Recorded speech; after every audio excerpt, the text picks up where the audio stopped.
Salut à tous, c'est Pample de retour pour un nouveau concept. On tente un nouveau truc là, donc, à savoir pour l'instant j'ai rien écrit. C'est un gros test. Alors le concept c'est assez simple, ça s'appelle l'intro dit tout. L'idée ça va être qu'on va regarder ensemble la scène d'intro d'un film, vraiment uniquement la scène d'intro. On va essayer de voir à quel point dans juste la scène d'introduction on peut tout savoir du film, en tout cas dans les grandes lignes. C'est-à-dire que certains films, certaines intros nous racontent quasiment tout le film, nous résument tout le film. Et on va essayer de voir ça du coup ensemble en se basant sur les symboliques, les éléments qui apparaissent à l'image, etc. Même les sons, enfin tout ça. Et une fois n'est pas coutume, comme c'est un premier épisode, on va commencer par Retour vers le futur. Alors on met son t-shirt de circonstance, on se sert une bonne petite boisson chaude. J'ai trop galéré. On se sert une bonne petite boisson chaude. Et on est parti. Allez, chauffe Marcel.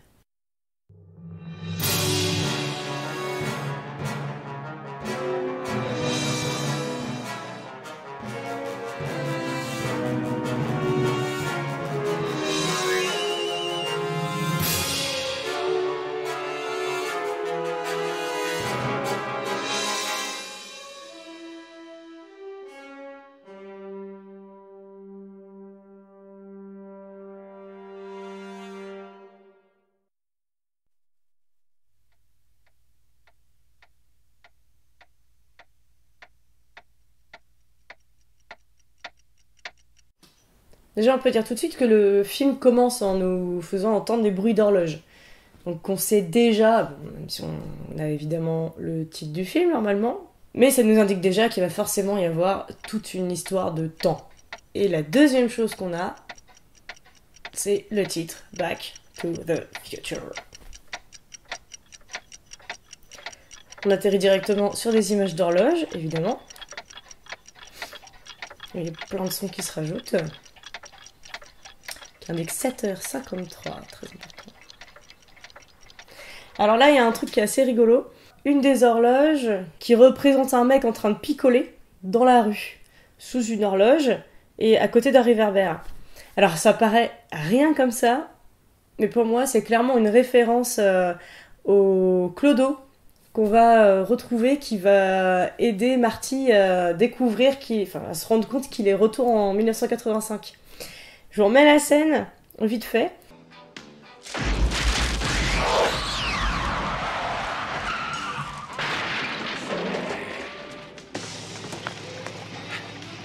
Génial!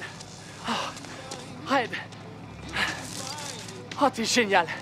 Tout est génial! Vous regardez, il y a ce clodo-là qui, a priori, si j'ai bien tout compris, était l'ancien maire. Son nom est synonyme de progrès. Voter pour Red Thomas et créer des emplois.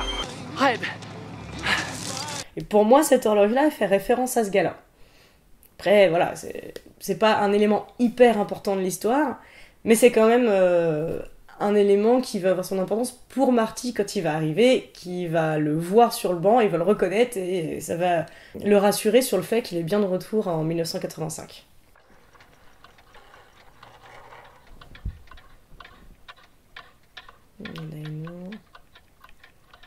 Des horloges désynchronisées.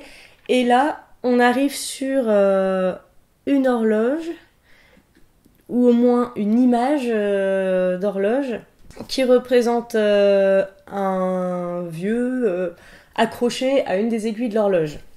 Bah, clairement, ils sont en train de nous indiquer ce qui va se passer plus tard pour Doc. Et juste à côté, on voit une cloche. Il y a un clocher, il y a une horloge qui est en clocher.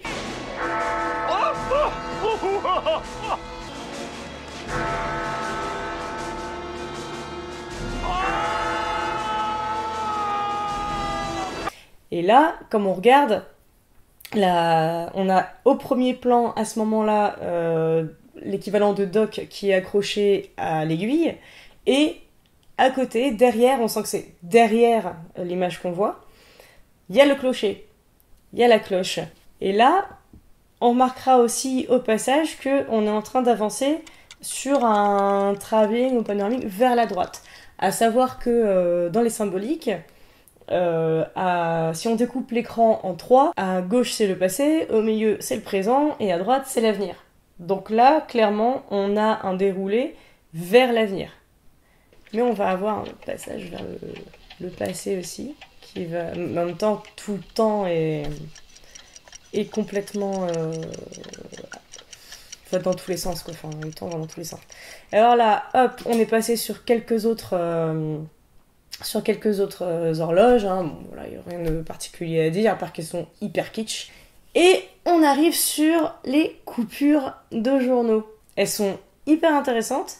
Et pourtant, on n'utilise jamais vraiment ces coupures de journaux, enfin ce qu'elles racontent pendant le film, mais elles nous donnent quand même une explication. Alors, le plus gros titre là, c'est Brown Mansion Destroyed, donc la maison, le manoir Brown détruit. Là, l'image est pas top, la définition est pas géniale, mais j'ai réussi à trouver une image de très bonne qualité, quelqu'un qui l'a refait, je crois. Et on voit que c'est daté de août 1962.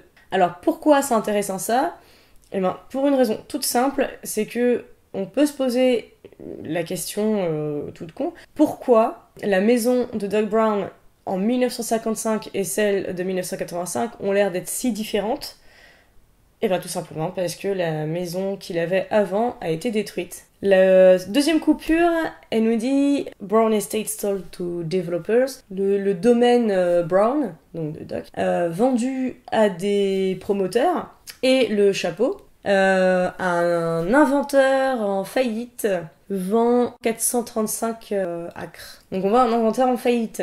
Un truc que je trouve dommage, c'est que dans la version française, parce que ouais, j'ai toujours grandi avec la version française, donc j'aime beaucoup la version française et du coup je regarde celle-là. En français, il n'y a jamais eu la traduction sous-titrée de ces titres-là en fait. Ce qui fait que, par exemple, moi j'ai mis des années et des années avant de comprendre ce que ça voulait dire. Alors que je le connais ce film depuis que je suis née. Hein. Ouais, donc ça nous apprend que Doc était ruiné, que du coup il a vendu son domaine à des promoteurs. Et quand même 435 acres, c'est quand même, ça va quoi. Ce qui fait qu'on peut se poser la question de la maison Brown détruite.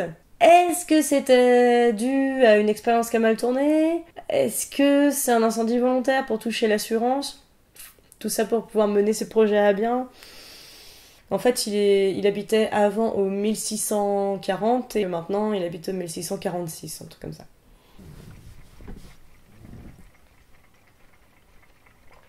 Alors on descend sur les deux portraits Corovera chez le Brown de 55. Donc il a des portraits de tout un convoi Einstein. Octobre, c'est le mois des inventaires. Voilà pourquoi Statler Toyota vous propose actuellement les meilleures affaires de l'année sur tous les modèles Toyota 1985. Donc là, on nous apprend qu'on est en 1985, grâce à Statler Toyota. Donc il y a les Statler, qui d'ailleurs sont déjà connus en 1885, Statler. On voit clairement que c'est le bordel. Donc on a vu toutes les horloges avant, et là on voit ce qu'il y a en dessous, et on voit que, un peu comme dans les horloges, en dessous c'est le boxon. Il y a du quarry partout. Il manque la verseuse de la cafetière qui s'allume toute seule quand même. D'ailleurs, on constate qu'en 85, ils ont des cafetières où il n'y a pas besoin que la verseuse touche le petit machin, le petit pitonio pour que ça se déclenche. En Hill Valley, vous ne trouverez une voiture plus fiable et aussi raisonnable. Statler, votre concessionnaire Toyota, en plein centre de Hill Valley. Un service après-vente irréprochable. Le Sénat devrait se prononcer au cours de la journée. Le reste de l'actualité. Le service de presse du Centre de recherche nucléaire du Pacifique a démenti hier les rumeurs d'après lesquelles le plutonium qui avait disparu il y a un peu plus d'un mois aurait été l'objet d'un vol. Un groupe de terroristes libyens avait revendiqué la responsabilité de cette opération. Là, on a déjà le plutonium et les Libyens. Le vol de plutonium revendiqué par des Libyens, par des terroristes libyens. On les a déjà, on va les retrouver très vite dans le film. Ce matin, pourtant, un communiqué officiel attribuait cette soi-disant disparition à une simple erreur de stockage. Ensuite, on arrive sur le grille-pain qui continue de griller inlassablement le pain. Donc là, pour l'instant, voir tous les trucs qui se mettent en marche tout seuls, C'est juste une manière de nous montrer, ah oui, tiens, on va rappeler, tiens, on a vu écrit que c'était un inventeur, tiens, il y a des portraits d'inventeurs, et ben regardez, c'est un inventeur, c'est un mec qui fait en sorte, il a programmé tous ces trucs pour que pile à telle heure, il y a la cafetière qui se met en route, l'atelier qui s'allume, le grille-pain qui se met en place. Et le grille-pain sert aussi à nous indiquer que visiblement ça fait un moment qu'il a pas dû mettre les pieds chez lui, puisqu'il est grillé, regrillé, surgrillé quoi. Un élément nouveau a été ajouté au dossier par le policier chargé de l'enquête sur l'assassinat des 3 de la... Là, on apprend qu'il y a un chien dans l'histoire, puisque on voit la machine qui... Comment ? Bah, la machine qui ouvre la boîte de pâté pour chien. Tac, tac. Donc, on continue sur c'est un inventeur. Ah, le chien s'appelle Einstein. Oh là là, c'est vraiment un inventeur, le monsieur. Il donne un nom de génie à son chien. Et bim, et on a fini. On est sur la fin du plan séquence. Oui, parce que tout ça, c'est un plan séquence hein, qui est quand même assez balèze, je trouve. Et là, donc on a la porte d'entrée qui s'ouvre, une voix jeune qui appelle Doc. On s'approche, on voit juste les pieds. Ah, c'est un mec qui fait du skate. Première chose qu'on voit de lui, c'est qu'il porte un jean et qu'il fait du skate. Et qu'il a un sac à dos. Donc on peut directement se dire que c'est un lycéen et que le skateboard va avoir une importance. Doc? On peut voir directement que c'est quelqu'un qui est proche de Doc, puisqu'il sait où est la clé. Bon, dans les sous-payations, c'est pas très compliqué, mais il l'appelle Doc. Ouh, y'a quelqu'un? Einstein, tu es là? Mais qu'est-ce qui se passe? Oh, bonjour le ménage. C'est complètement dégueu ici. Il nous confirme que, ouais, dis donc, c'est le bordel, hein. Et comme quoi, ça fait un moment qu'il est pas venu et qu'il a pas pensé à débrancher toutes ces machines. Ce qui nous montre... Attendez, que c'est quand même quelqu'un qui oublie de débrancher toutes ces machines avant de partir, pendant un moment, que soit il avait pas prévu de partir aussi longtemps, soit il est très tête en l'air.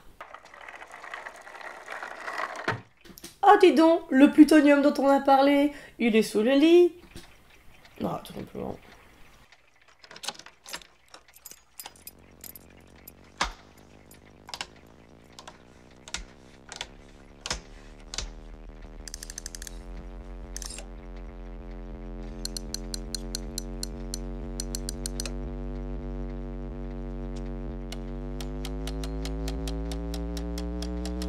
Et on a fini le plan séquence et là on passe sur des plans très très proches, sur des très gros plans. Avant même d'avoir vu sa tête, on sait que c'est un jeune qui porte des tennis, des jeans, qu'il a un skateboard, donc voilà, qui fait du skate. Il a un sac à dos qui fait très lycéen et il fait de la guitare électrique. On sait toujours pas qui c'est.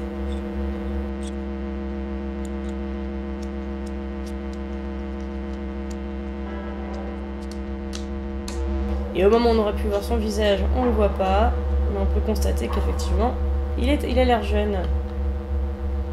Et il porte des grosses Ray-Ban.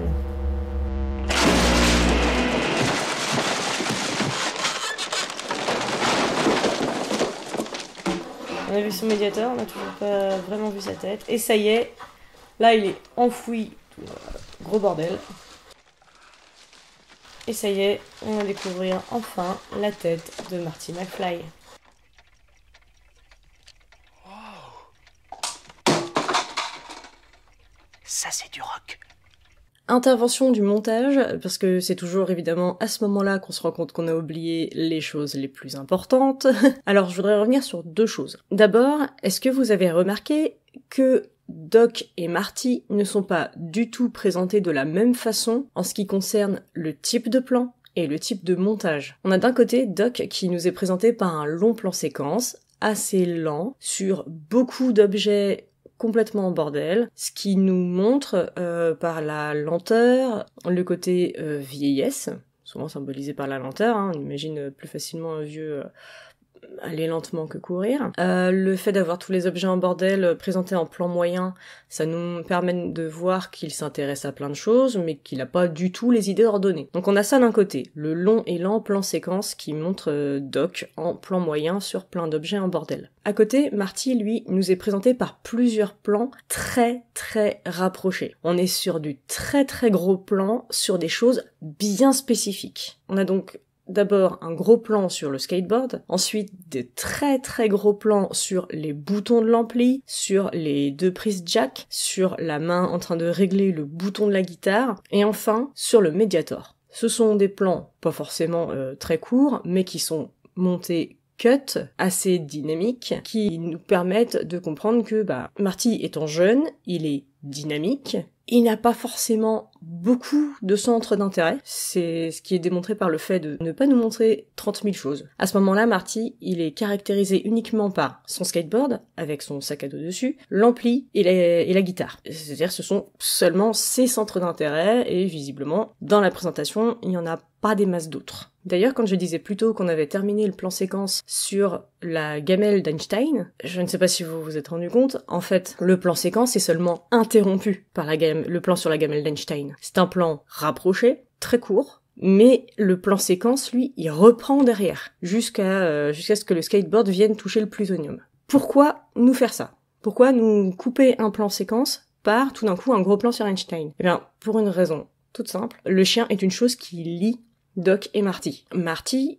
sera le premier voyageur du temps après Einstein, après le chien. La gamelle du chien nous permet non seulement d'identifier qu'il y a un chien, mais aussi de nous montrer que le chien est un lien entre Doc et Marty. Ensuite, le plan séquence, après avoir été interrompu par la gamelle, il se termine sur une chose extrêmement symbolique. Le skateboard roule jusqu'à percuter la mallette de plutonium. Si on coupe l'image en deux à ce moment-là, on constate que le skateboard est dans la partie gauche, tandis que la mallette de plutonium est dans la partie droite. Maintenant, si on reprend notre histoire des 3/3 dont j'ai parlé tout à l'heure, on constate que skateboard et mallette sont dans la partie centrale, tandis que le skate est toujours à gauche, la mallette à droite. Mais même si la mallette de plutonium est actuellement dans le présent, elle est dans le présent côté droit, donc futur. C'est-à-dire qu'elle est dans un futur très très proche. C'est-à-dire que pour l'instant, le skateboard pouvant représenter autant Marty lui-même que son insouciance, sa jeunesse, tout ça,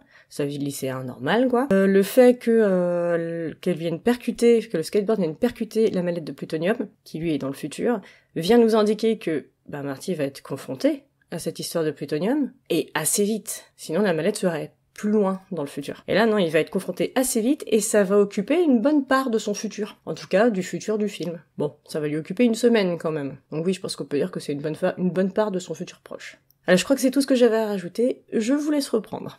Ça fait déjà un petit temps qu'on a commencé à voir Marty dès la fin du plan séquence, et en fait, on a enchaîné sur des choses qui le caractérisaient, et sur l'installation du doc. Donc pour montrer, waouh, il a vraiment des sacrés trucs, mais par contre, ça n'a pas forcément l'air de très très bien marcher. C'est un truc assez important chez le doc, quoi. C'est peut-être pas pour rien que c'était un inventeur en ruine.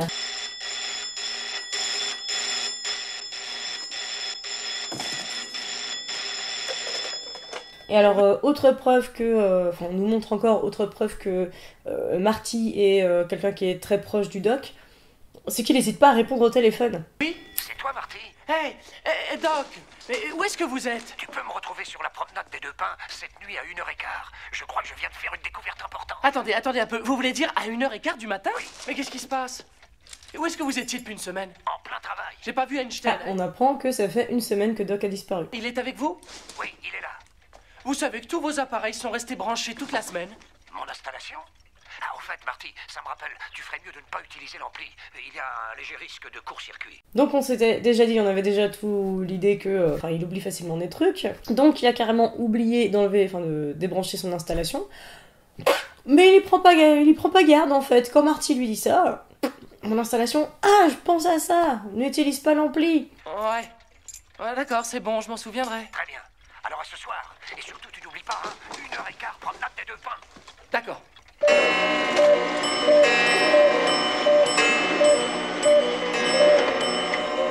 Qu'est-ce que j'entends. Mes horloges? Oui, il est 8 heures. Fantastique! Mon expérience a réussi. Elle retarde très exactement de 25 minutes. Qu'est-ce que vous dites? Non mais attendez une seconde, Doc. Vous êtes en train de me dire qu'il est 8h25 minutes? Très près.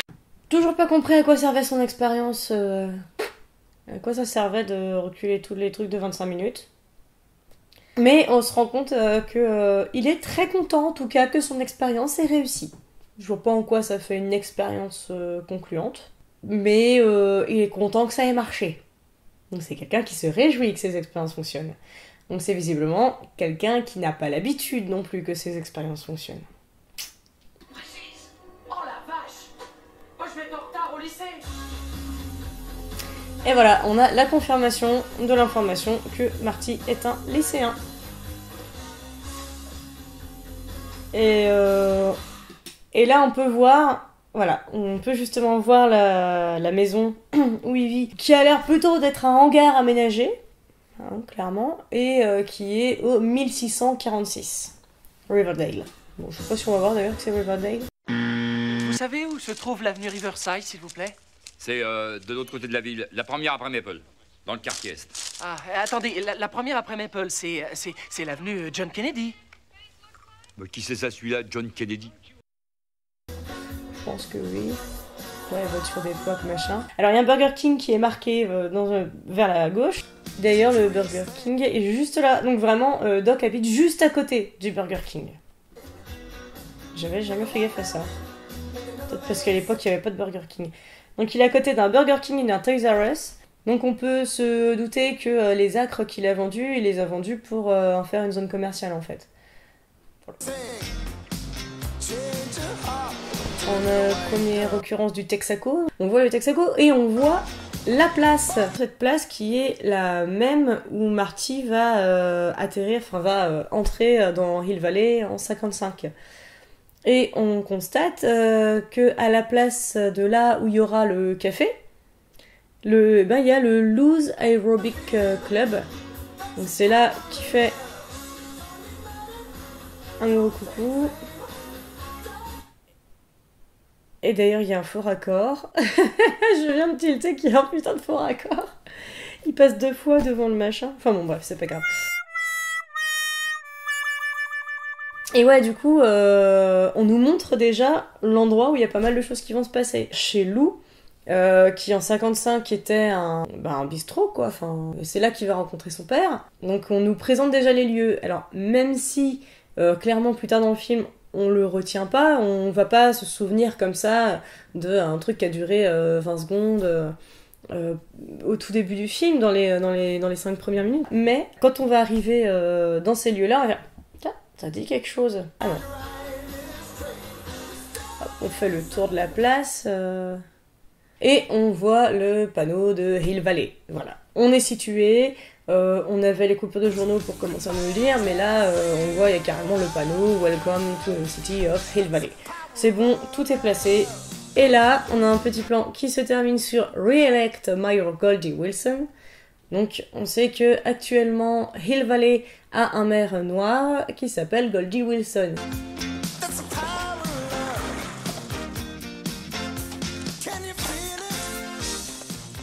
Oh, Jennifer. Marty, entrons de l'autre côté. Strickland veut te coincer. Si t'attrapes, ça fera 4 retards en 5 jours.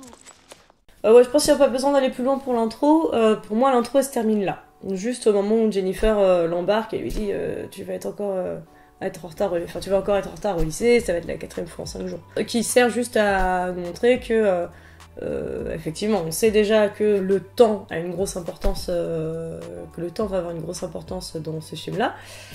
Et que, ironie du sort, Marty est toujours en retard. On peut dire, donc, je pense que l'intro nous a déjà donné énormément d'indices et nous a déjà raconté pas mal de choses qui allaient se passer. Voilà, donc tout ça pour vous dire que en 5-6 minutes de film, on peut déjà savoir énormément de choses à partir du moment où on prête un peu attention aux détails. Et que tout ça, les intros, elles sont faites pour nous présenter les personnages, mais aussi, dans beaucoup d'œuvres, pour nous donner pas mal d'indices sur ce qui va se passer plus tard et nous montrer des trucs, des endroits, des détails qui vont avoir une grosse importance plus tard.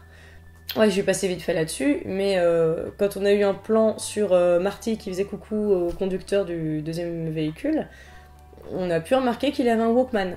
Et là, on a à peu près, enfin on a une bonne partie des éléments déjà qui vont nous donner la suite en fait, quoi. On a l'histoire de Plutonium, on a le Walkman qui servira à convaincre George, on a le fait qu'il soit toujours en retard, on a les inventions, on a le temps, vraiment insister sur le temps, on a le coup de Doc accroché à l'aiguille, on a le problème de la cloche, on a pas mal d'indices qui peuvent nous permettre, rien qu'avec l'intro, de savoir plus ou moins ce qui va se passer dans la suite du film. Après, effectivement, on n'a rien sur le dénouement. C'est là toute l'astuce. Voilà, du coup, c'était le premier épisode de l'intro d'E2. Si le concept vous plaît, que ça vous intéresse, tout ça, ben faites-le moi savoir. Et puis, n'hésitez pas à me donner aussi des idées de films où vous pensez que l'intro peut raconter la majorité du truc. On va voir plus tard que quelquefois, juste avec un peu d'analyse d'analyse de symbolique, une seule image, un seul plan de 10 secondes peut vous raconter clairement la fin du film. Ça on le verra une autre fois. Et ben voilà, vous savez quoi faire, je suppose. Vous connaissez la rengaine sur YouTube, évidemment. Et ouais, vraiment, faites-moi savoir si ça vous intéresse, si ça vous dit que j'en fasse d'autres, si vous avez des idées, tout ça. Allez, à bientôt. Et c'est fini.